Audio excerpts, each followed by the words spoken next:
দর্শক, এটা কি কোনো কথা হলো? এই মারামারিটা কোনোভাবেই মানা যাচ্ছে না। আপনারা যারা নৌকা বাইচ প্রেমীরা রয়েছেন অবশ্যই আপনারা আজকে কিন্তু দেখবেন। দর্শক, বিডি নৌকা বাইচ ডক্টর এম.এ. মতিন স্মৃতি স্মরণে পানসি নৌকা বাইচ প্রতিযোগিতা 2026 জগতলা শাহজাদপুর দ্বিতীয় দিনের টানে এই ঘটনাটা, মর্মান্তিক ঘটনাটা হয়েছে। এই যে তুমুল মারামারির দৃশ্যটা আপনারা দেখতেছেন, সেটা আজকের ঘটনা। তাহলে দর্শক, আপনি যদি একজন প্রকৃত নৌকা বাইচ প্রেমী হয়ে থাকেন অবশ্যই এই দৃশ্যটা আর এই আজকের কাহিনীটা নিয়ে মন থেকে 2টা লাইন লিখবেন। আসলে এইগুলা কি ঠিক?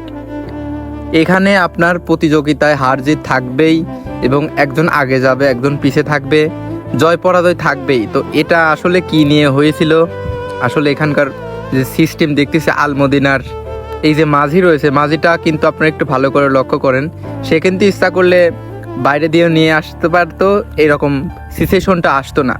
তো এক্ষেত্রে এই যে একটা ঘটনাটা হয়ে গেল, এটা আপনারা কি রকম দেখতেছেন? আপনারা চর গোবিন্দপুর পাবনার যে নৌকাটার পর এরকম ষড়যন্ত্র বা তাদের কিছু সময় আগে দেখলাম যে অসুস্থ হয়ে গেছে, 2জন না 3জনকে দেখলাম হাসপাতালে নিয়ে গেছে। তো এক্ষেত্রে আপনারা এই দৃশ্যটা নিয়ে কি ভাবছেন অবশ্যই আপনারা কমেন্ট বক্সে জানাবেন এবং এটার তীব্র প্রতিবাদ জানাই, তীব্র নিন্দা জানাচ্ছি। আমরা সবসময় চাই কর্তৃপক্ষ যেটা করবে, কর্তৃপক্ষর সিদ্ধান্ত চূড়ান্ত সিদ্ধান্ত।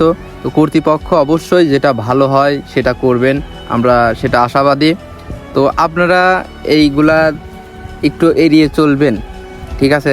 যারা নৌকা বাইচ প্রেমীরা রয়েছেন বা অনেক ক্ষেত্রে ভিডিওটা বাইসালরাও দেখতেছেন, তো এরকম পজিশন দেখলে আপনারা যত ফাঁকে চলে যাবেন। দেখছেন, একটা ভুল সারা জীবনের কান্না হয়ে থাকে।